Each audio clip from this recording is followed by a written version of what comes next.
Welcome, friends. Just a moment. I'm just trying to find something here. Be right with you.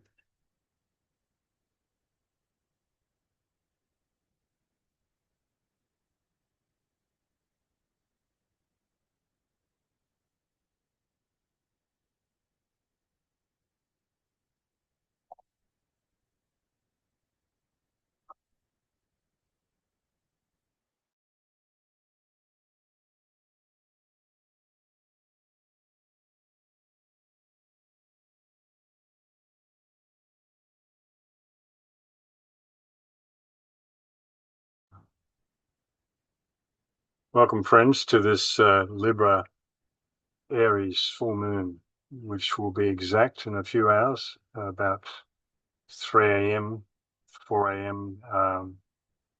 GMT tomorrow morning on the 7th of October. I've just had a few technical issues here, so I think I've got myself sorted.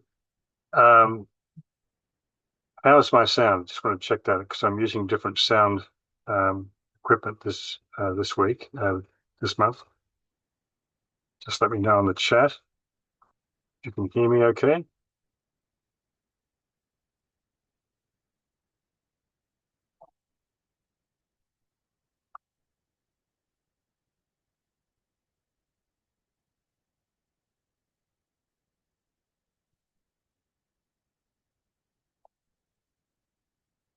Very good. Thanks. All right. Just while we wait for any latecomers for a few minutes, just wanted to show you the shared screen here, my website, which most of you are familiar with. Can everyone see that okay? The search by subject page. If there's anything that you want to find on my website, this page has every subheading of every newsletter for the last 25 years on it. There's a menu at the top here. We can go through and click on astrobiographies, for instance, or you can click on music and sound, or you can simply just hit the Control F button and type in, say, Shambhala, and it will give you, but one of 56 options there, so you can scan through a page like that. I'm only saying this because I do get inquiries from people, and I just simply direct them to what I'm telling you about now. And this is for the people who, many people who watch the video after this session. So I noticed that it gets quite a few views after the fact because a lot of people can't make it because of the time zone. So most of you, I recognize most of your you regulars who come to this monthly service work for the meditation. And so the usual drill is that we'll do the meditation and then I'll be talking for a while. So I'm going to close this page now, wherever I am. It's very confusing on here. Stop share, reshare, and you can follow this visually if you want to on the page that I've got shown here, the full moon approach to the hierarchy, meditation, letting in the light. This is a fairly universal meditation based on the teachings of Alice Bailey, with various mantras, and of course the great invocation that we finish with. Or you can just close your eyes and listen to the guided meditation. It will be going for about 20, 25 minutes, 30 minutes maybe. So,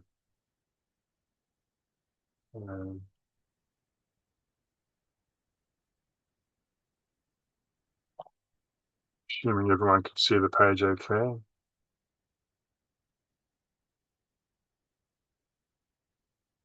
All right, I'm going to mute my video.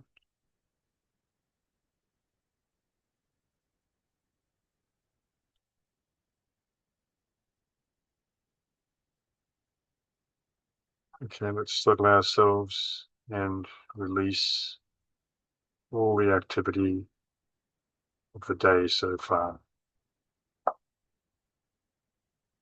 Moving into a quiet space, taking a deep breath or 2 or 3 to relax the physical etheric, emotional body, mental body, visualizing waves of white light pouring through those personality vehicles, cleansing, purifying, pacifying,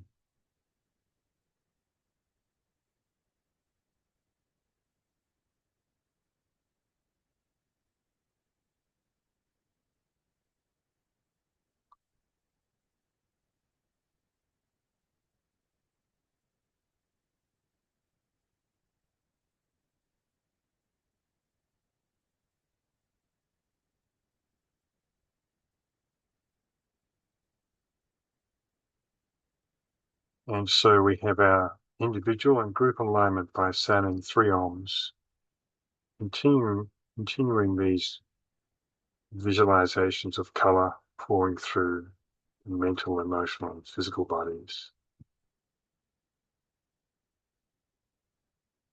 Om. Om.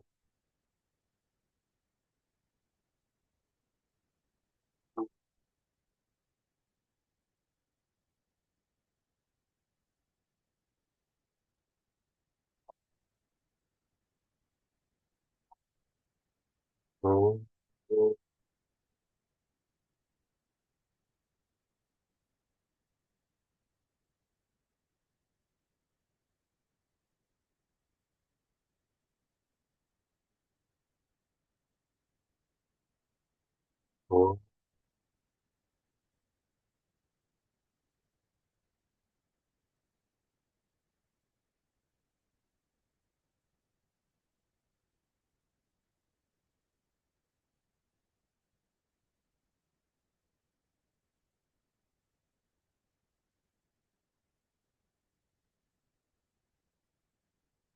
We feel aligned with the higher self, connecting with our souls and the souls of all other groups and individuals around the world today, meditating on this Libra solar festival.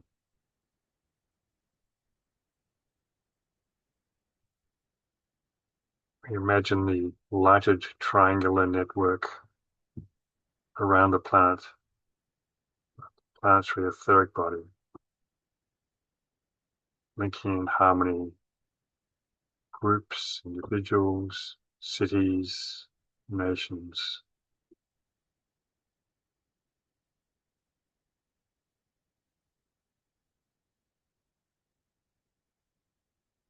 Stage 1, group fusion.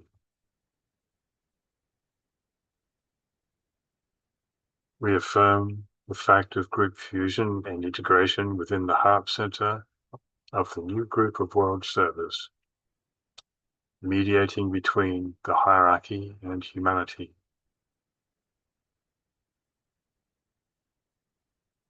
And we sound the formula for group integration.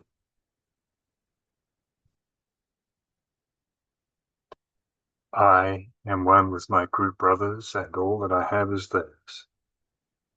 May the love which is in my soul pour forth to them. May the strength which is in me lift and aid them. May the thoughts which my soul creates reach and encourage them.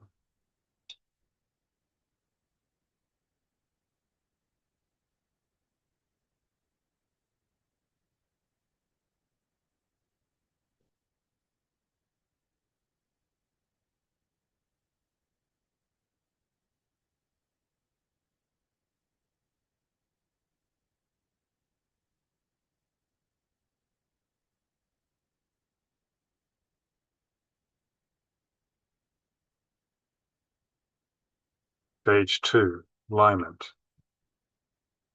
as a meditating group here today, we project a line of lighted energy towards the spiritual hierarchy of the planet, the planetary heart center, the great ashram of Sanat Kumara, and towards the Christ at the heart of hierarchy.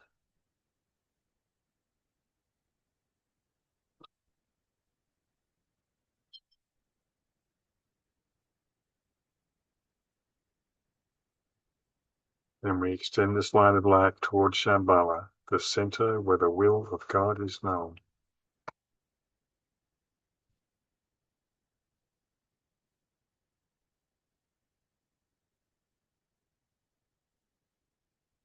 So, projecting the line of light toward the spiritual hierarchy, planetary hearts, and towards the Christ at the heart of hierarchy. And then onward to Shambhala.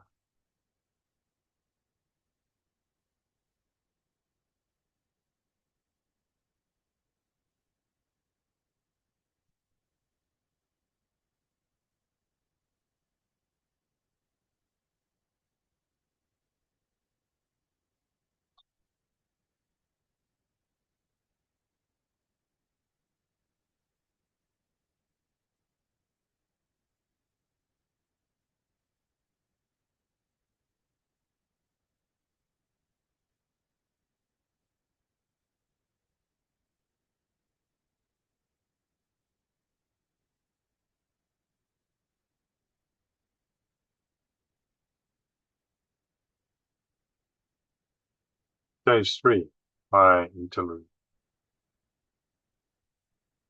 We hold the contemplative mind open to the extra-planetary energies streaming into Shambhala and radiated through hierarchy.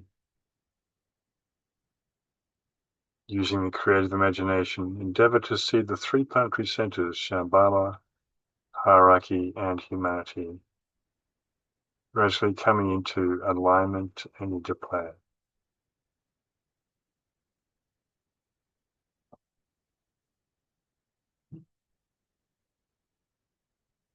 You see these three centers as three radiant orbs, all connected to one another.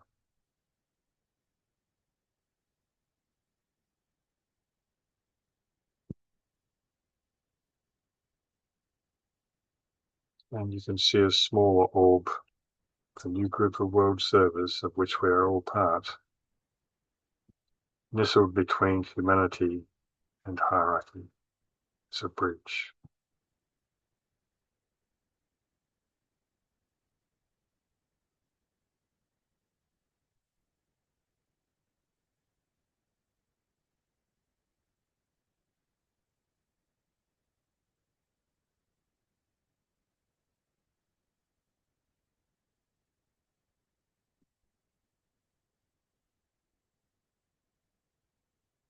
And again, we cultivate an awareness within ourselves of our connection to one another here and to all our group brothers and sisters around the world today, making their approach to hierarchy, to the invocation of the planetary plan,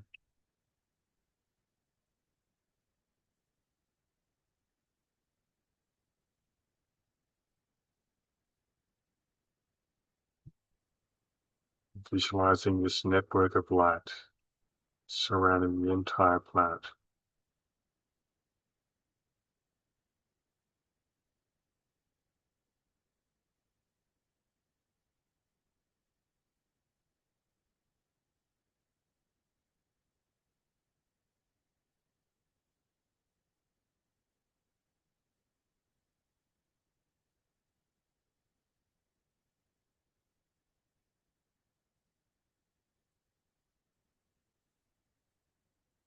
Stage 4, meditation. We reflect upon the seed's thought for Libra. I choose the way that leads between the two great lines of force.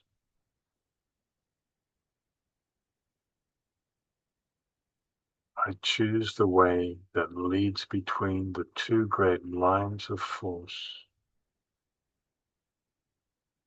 What is that way for you? Let us reflect upon this for a couple of minutes.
Stage 5, precipitation. Using creative imagination, visualize the energies of light, love, and the will to good pouring throughout the planet and becoming anchored on Earth in prepared physical plane centers through which the plan can manifest. And so we use the sixfold progression of divine love as the sequence of energy, precipitation, Shambhala, hierarchy, the Christ, the new group of world servers, men and women of goodwill everywhere in the world, and the physical centers of distribution.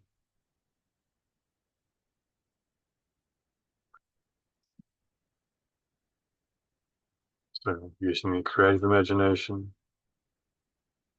visualize these energies of light, love, and the will to good pouring throughout the planet, becoming anchored on Earth. From Shambhala to the hierarchy, to the Christ, to the new group of world servers, men and women of goodwill everywhere, and the physical centers of distribution.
Page 6, lower interlude.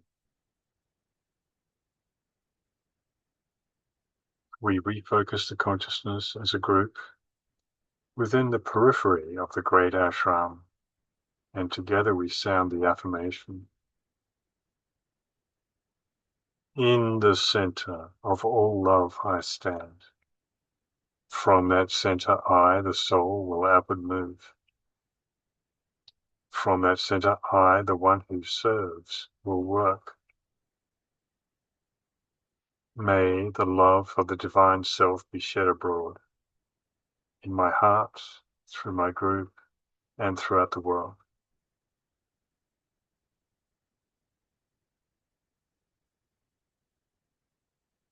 Visualize now the downpouring spiritual inflow released from Shambhala through the hierarchy and streaming into humanity through the prepared channel.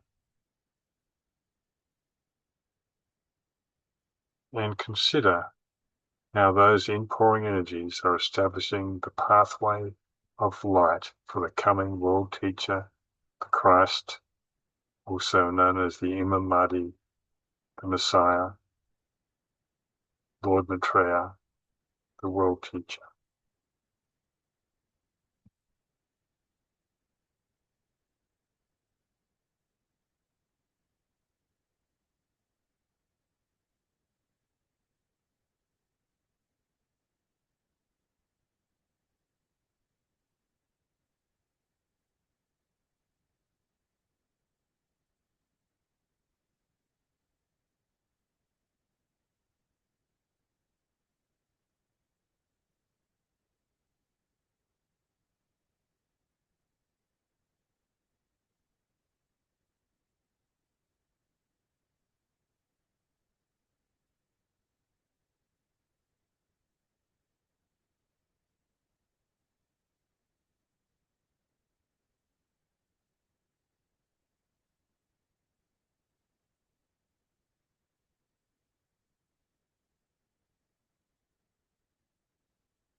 Page 7, distribution.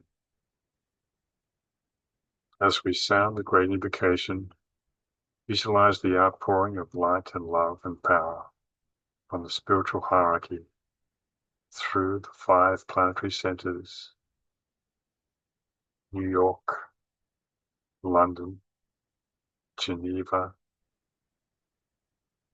Darjeeling, and Tokyo, irradiating the consciousness of the whole human race.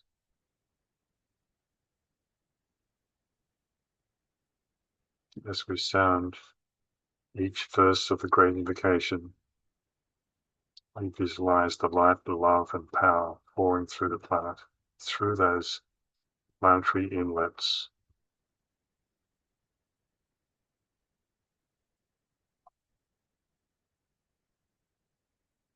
From the point of light within the mind of God, let light stream forth into the minds of men. Let light descend on earth.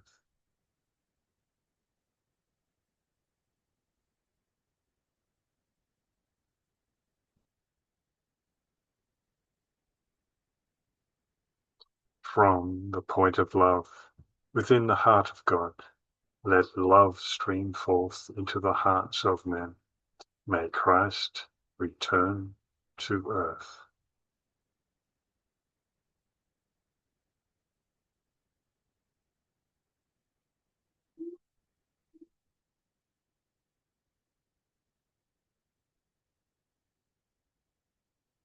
From the center, where the will of God is known, let purpose guide the little wills of men, the purpose which the masters know and serve.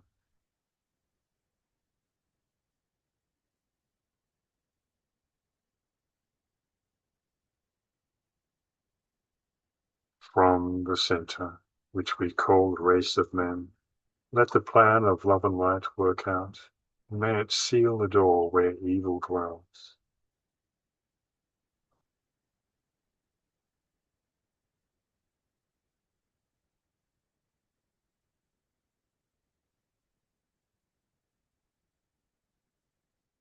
Let light and love and power restore the plan on earth.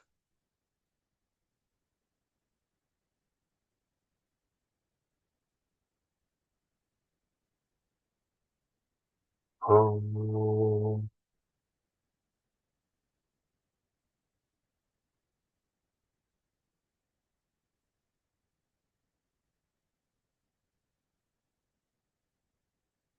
Om.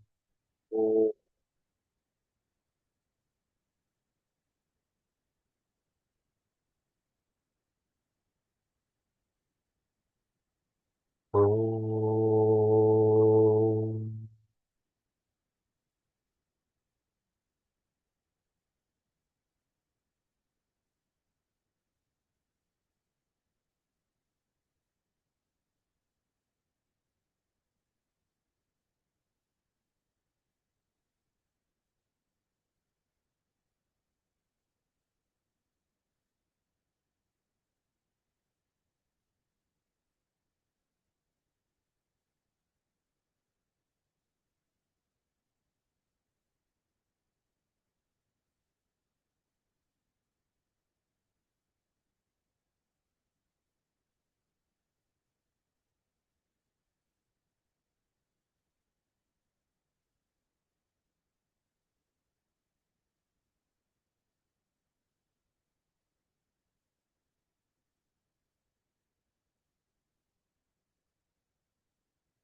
Thank you very much, everyone.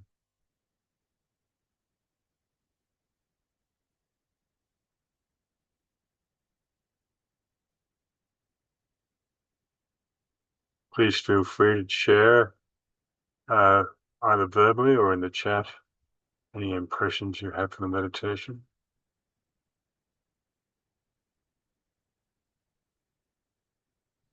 Sometimes it takes us a few minutes to pull out of the meditation.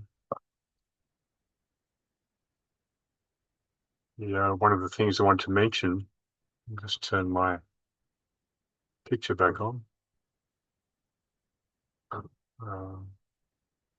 think I'm there. Yeah.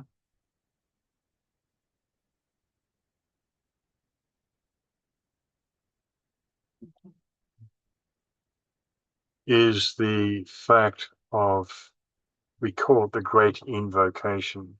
It could be called a prayer, but invocation has a slight difference, or maybe even a big difference, in terms of what we are invoking and what the evocation will be, as opposed to the invocation.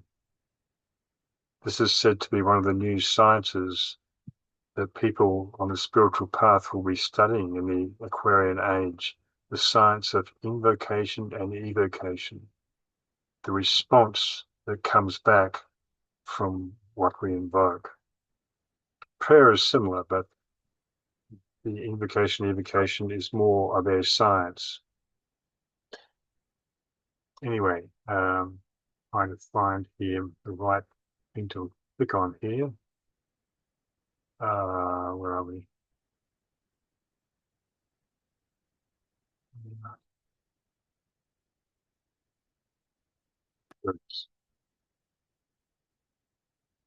So, anyone want to, what do you think there in the chat?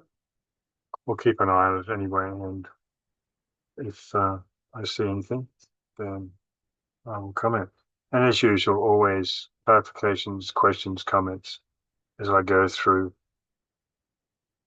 And we have the latest newsletter for Libra on your screen. I think you can all see that.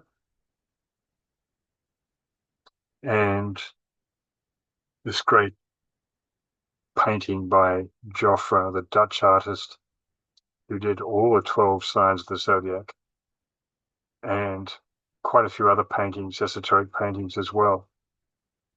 Johfra, you can look him up on the internet and ponder upon his paintings, quite complex and detailed. This one, for instance, on Libra is one of the best ones, I think, with the scales of justice or the scales of judgment. You see, we have the Egyptian god Anubis here, various other beings, sphinxes and roses, infinity symbol up here at the top. So what is that middle way between the two lines of force? Now, this is the famous Buddhist middle way, choosing the middle way between the warring pairs of opposites. And on the mental plane, on the emotional plane, in our lives, we live in a very dualistic world where we're constantly balancing these pairs of opposites. We side with one school of thought or another, or a political faction or another, and hence we seek to transcend all the dualities around us.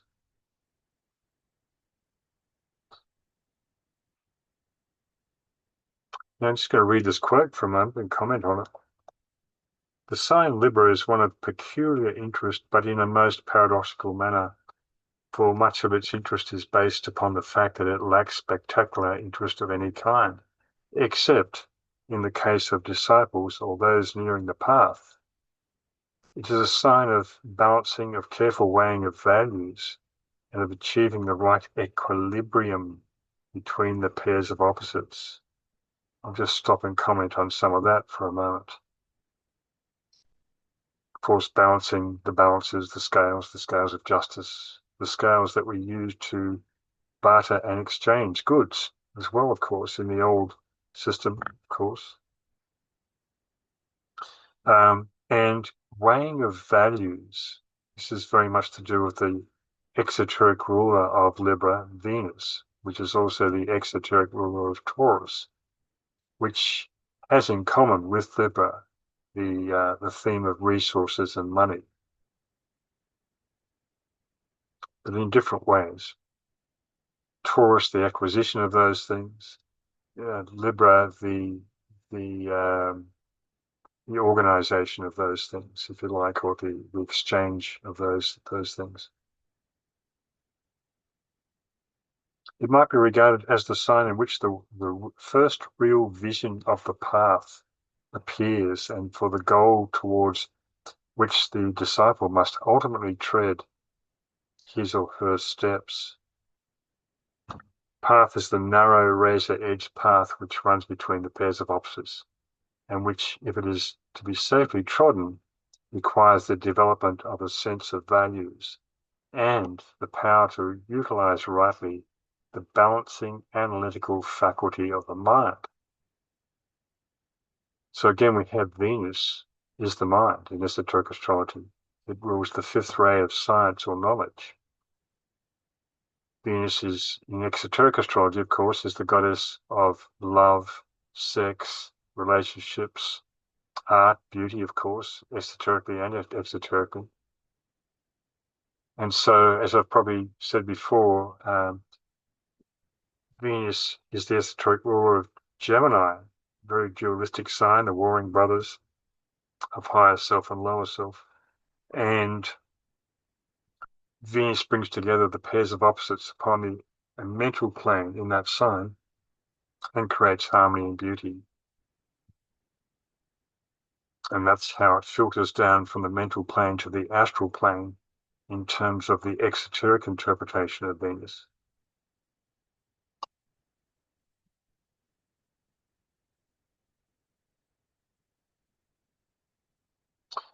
Right. So I had a lot of different subjects in this newsletter this month.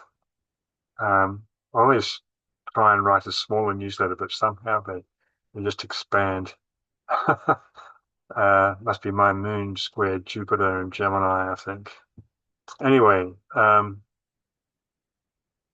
a few topics I'm going to touch upon. The first one is a repeat of another newsletter, the essence of Libra. And I think it's important to understand Libra in terms of the cardinal cross of which it's part of. Aries being the opposite sign, and Capricorn, Cancer being the other two signs that compose the cardinal cross. But particularly the polar opposite sign is so important in our own horoscopes and generally in the world. We see Libra prominent in the charts of some people who are extremely aggressive and are far more in their Aries polarity than Libra, the peacemaker. Libra ruled by Venus, a sacred planet, and of course Aries ruled by Mars, and not a so-called non-sacred planet, a planet that hasn't achieved its so-called sacred status yet, along with 4 other planets, including our Earth. Libra is a sign of balance and harmony because it manages to balance the pairs of opposites by taking the middle way between them. Libra's opposite is Aries, the sign of the original impulse, a raison d'etre, the beginning of all causes, thoughts, and actions that eventually have their consequence in Libra. This is an extremely important point with this polarity. The consequences of actions, of course, is karma. Whether it's a thought, a word, or a deed, that chicken will come home to roost eventually in the opposite sign of Libra. And that's why Saturn, the Lord of Karma, is exalted in Libra. We learn the consequences of our actions. And of course, we have the scales again, the scales of justice, the scales that that weigh the soul in the after-death state as depicted in the Egyptian mythology, where the feather is in one scale and the heart is in the other scale. And one is judged in a sense. And again, this word judge relates to judicial, to Saturn. In Libra, the judicial mind is employed to to find that middle way between the oscillation of the scales from side to side.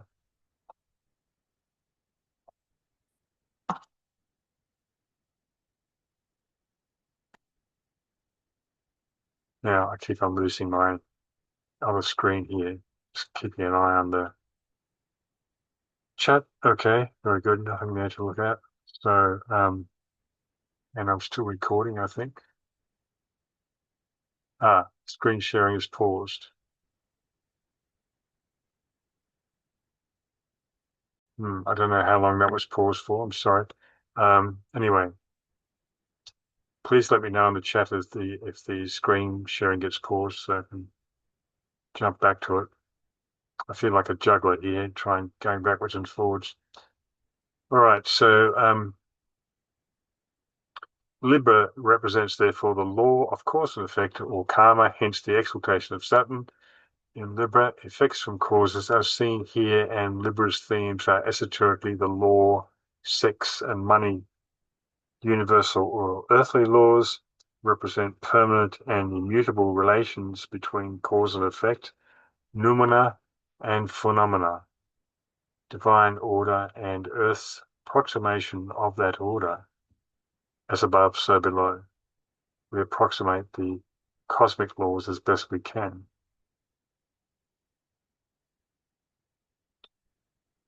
Okay.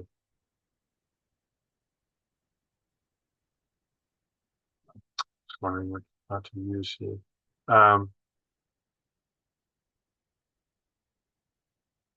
So Libra is a sign of restraint.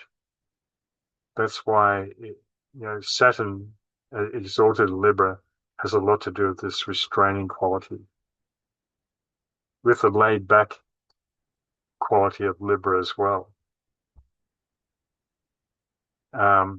Whereas Aries is about action, activity, aggression, war. It's interesting that the USA just renamed the Department of Defense the Department of War, because they want to mean business in their aggression to various countries at the moment. There's almost a new one every day. But the Department of Defense is such a Libran term, is to defend, to have your military organized in a way that it can defend itself if attacked. But Aries is all about attack. So, and there's the middle way between those opposites, which in fact the USA was challenged with at the beginning of World War II. It didn't enter the war for 2 or 3 years while London was getting bombed,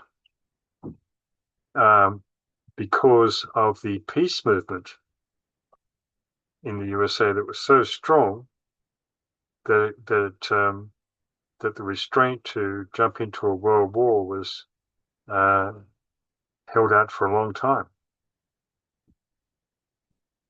before realizing that, well, at least in the main story, that they had to, or obliged to enter the war. So this is a very interesting symbol here, the Libra Aries symbols interlace with each other.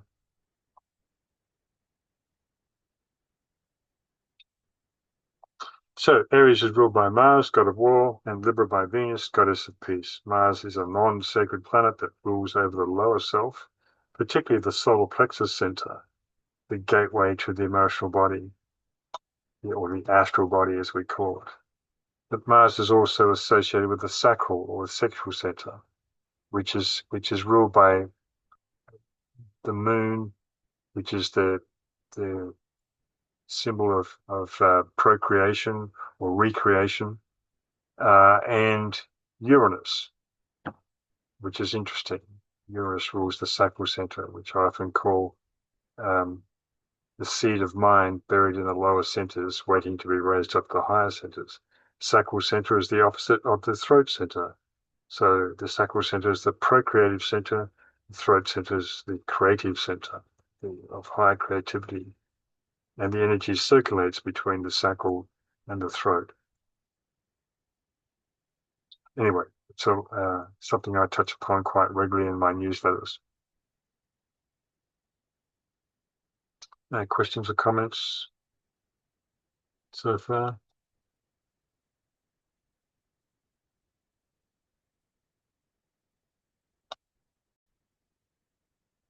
Oh, there's no.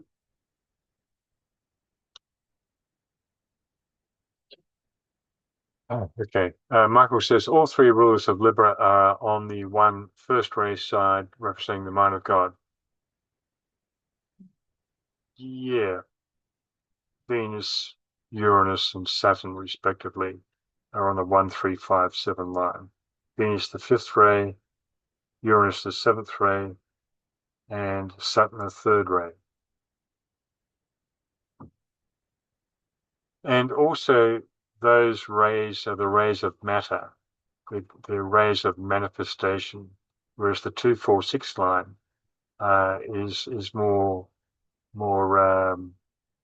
subtle, if you like. There's another word I'm looking for, but that's why Libra is regarded as a sign of great practicality, the Tibetan tells us in esoteric astrology. Michael says the center point between the two would be silence, and then we are back to the mind of God in Aries with the divine purpose will. Yeah, very good point, Michael. Thank you. Well stated.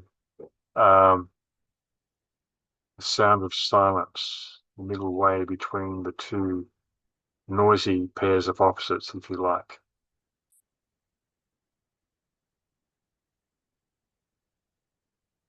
Of course, Libra can be very non-committal. It can tend to sit on the fence. It can be undecided so much that it procrastinates, which can drive their friends mad because they can't make up their minds. That's a classic, more exoteric expression of Libra, but it's true. So again, the judicial mind has to be employed to find that middle way to stop the scales oscillating.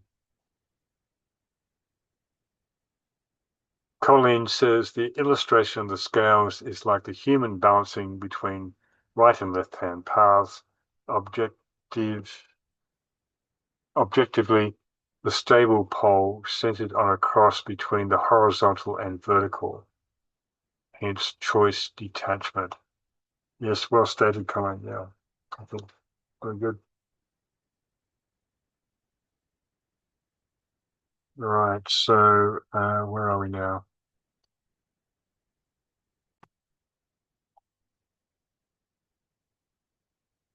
In the human evolutionary journey, Mars must eventually submit to Venus. Mars creates an acute awareness of lower ego and unresolved opposites, whilst Venus brings harmony to that. Mars is a non-sacred planet, whilst Venus is a sacred planet, hence their romance, quote unquote, guarantees Mars' eventual transformation and initiation. Venus has a similar relation to Earth as its higher self. Esoterically, Venus works upon the mental plane, producing a beauty and peace that permeates all levels of manifestation. This is why Venus is the sole ruler of Gemini, a sign noted for the reconciliation of opposites and the ending of duality, of bridging from lower to higher, building the Karana, or bridge of light, similar to Libra. Both Libra and Gemini are signs of relationships. Gemini more to do with general relationships, or connecting the dots between all things. Finding a relationship between many disparate threads and bringing them together into a deeper synthesis. But it's a sign of general relating between people. And so is Libra, but more so to do with marriage and committed long-term intimate relations.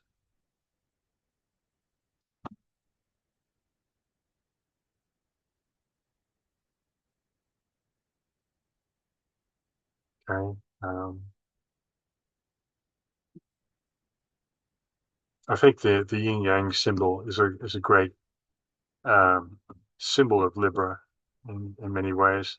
Of course, it has a Chinese origin, and China is a Libra personality.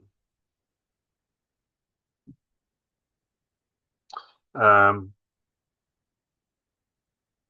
Yin yang, feminine, masculine is the Tao symbol, very simple and elegant, yet profound in its implications for blending and harmonizing the opposites. The related art of Tai Chi, technically a martial art, combines the power and aggression of Aries with the grace and beauty of Libra in a beautiful blending. All right, a bit of stuff there about the rays as well. Um, oops.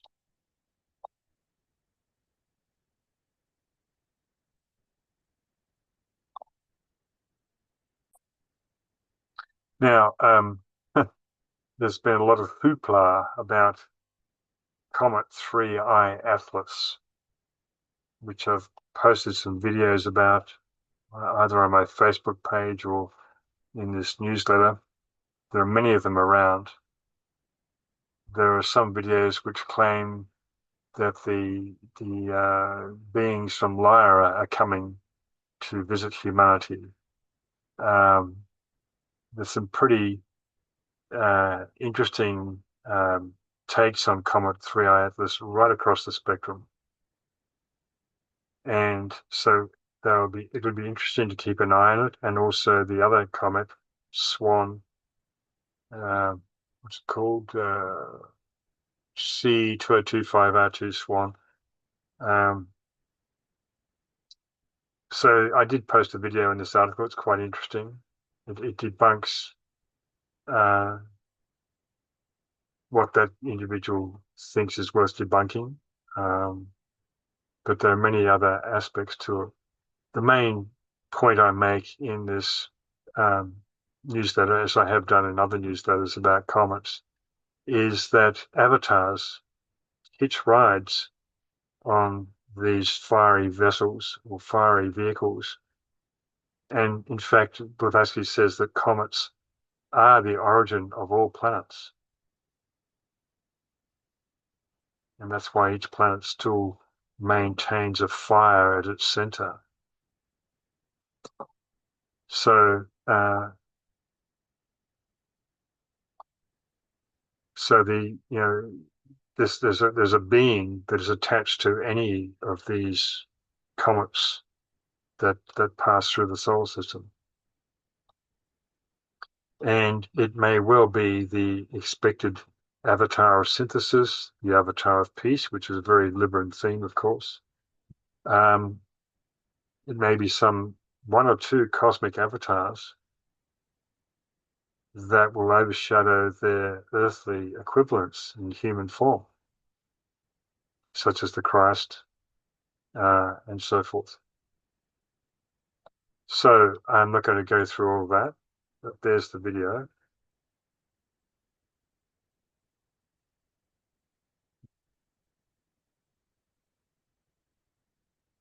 Planets were all comets and suns in their origin. The sons of light clothe themselves in the fabric of darkness. They all have a common origin. Centers of force at first, the invisible sparks of primordial atoms differentiated into molecules and become suns, passing gradually into objectivity, gaseous, radiant, cosmic, the one whirlwind or motion, finally giving the impulse to the form, and the initial motion regulated and sustained by the never resting breaths, the Dian Shohans. So there's a lot to digest just in that one passage. You could read it many times, I'm sure, to get more and more out of that. So I'll leave that there and I'll go into the Doctrine of Avatars. There's a whole long section on sex and pornography. Um, that is an ongoing exploration in these newsletters for the last 20 years, really.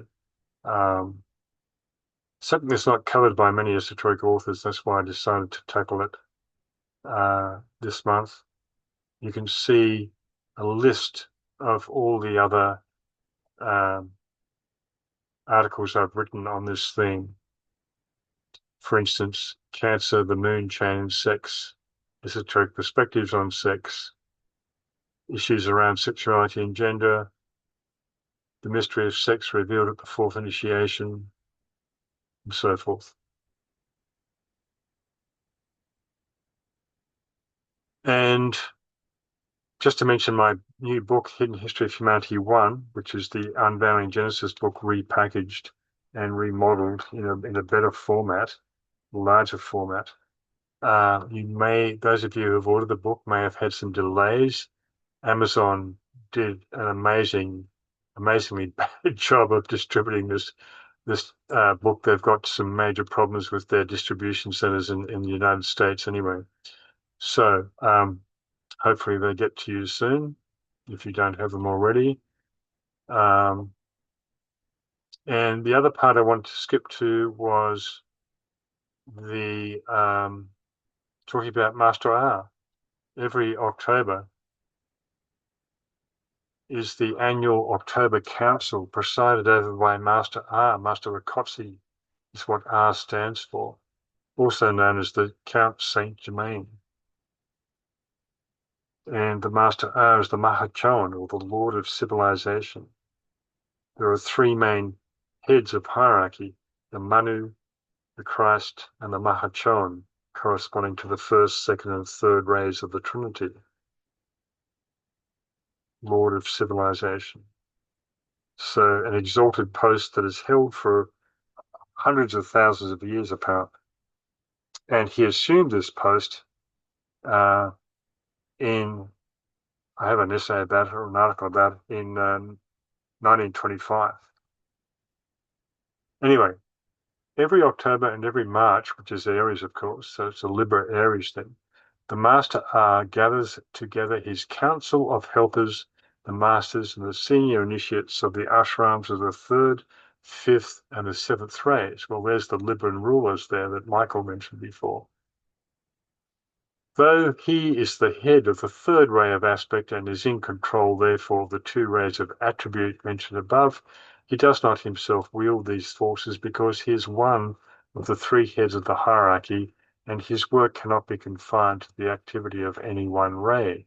He works through the ashrams of these rays, but he himself works primarily in cooperation with the Christ and the Manu, as I just mentioned. So also to remind you all that there are 7 times 7 ashrams equals 49 ashrams on the inner planes on this planet that are all composed of ray and sub-ray qualities. So we have a 2-1 ashram, second ray soul, if you like, with a first ray personality, a 2-3, a 2-4, 2-5, and likewise a 6-4, a 6-5. And we are all members of these ashrams that are all interlocking and interrelated to each other by various lines of energy. They're not all fully manifested yet either. At least half of them are of that 49 possible combinations. So whatever soul ray you have, you will be gravitating to a particular soul ashram on your soul ray. If you're a 7th ray soul to a 7th ray ashram, and so forth. Some of us work in different ashrams as well, in 2 or 3, maybe more, kind of mercurial messengers that get around a bit. Anyway, just to mention that, by the by, it's a huge subject. Comments or questions? Michael says, I recently had a conversation with a Chinese woman who told me their entire army is developed for defense of the homeland. Interesting, related to your comment that defense is a very liberal quality, that the soul of China is the first ray when it awakens things when it awakens, things may change. Indeed. I mean, the first ray can be very ruthless. And there are other non-military ways of conquering, like, for instance, economically. And in many ways, that's what China is doing at the moment. So, anyway, where was I?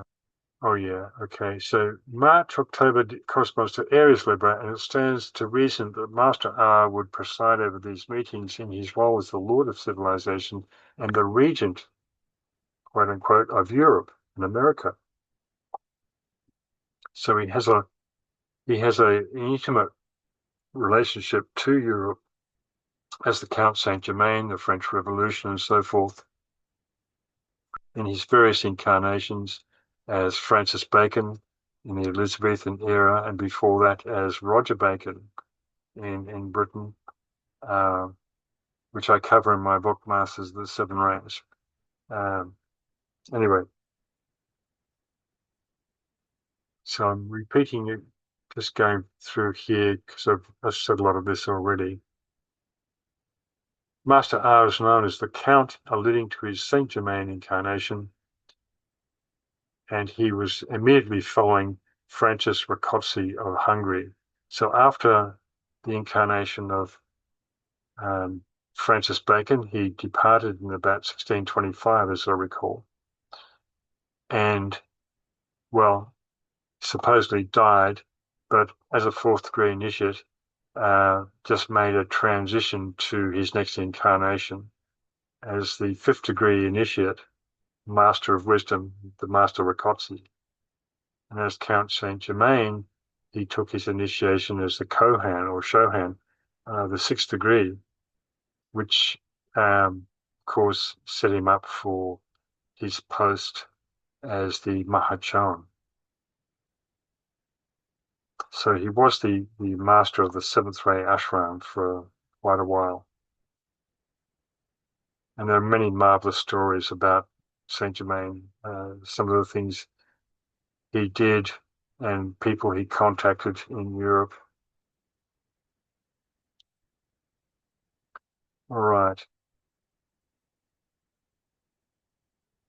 Seventh ray corresponds to the seventh physical plane, hence the power of the developed Libran. I'm quoting here from esoteric astrology, the power of the developed Libran to project the inner spiritual purpose or intended will into physical expression. So I think I'll leave it at that. I think we've gone over time here today with just a taste, of course, of Libra. Don't forget to go to the search facility on my website if you want to find out any more about what we've been discussing today. And do feel free to put your comments at the end of any newsletter, because quite often what you say might be what someone else wants to ask or express, and getting a dialogue or a conversation going in that chat area of the newsletter is this enriches the whole community that are following these missives.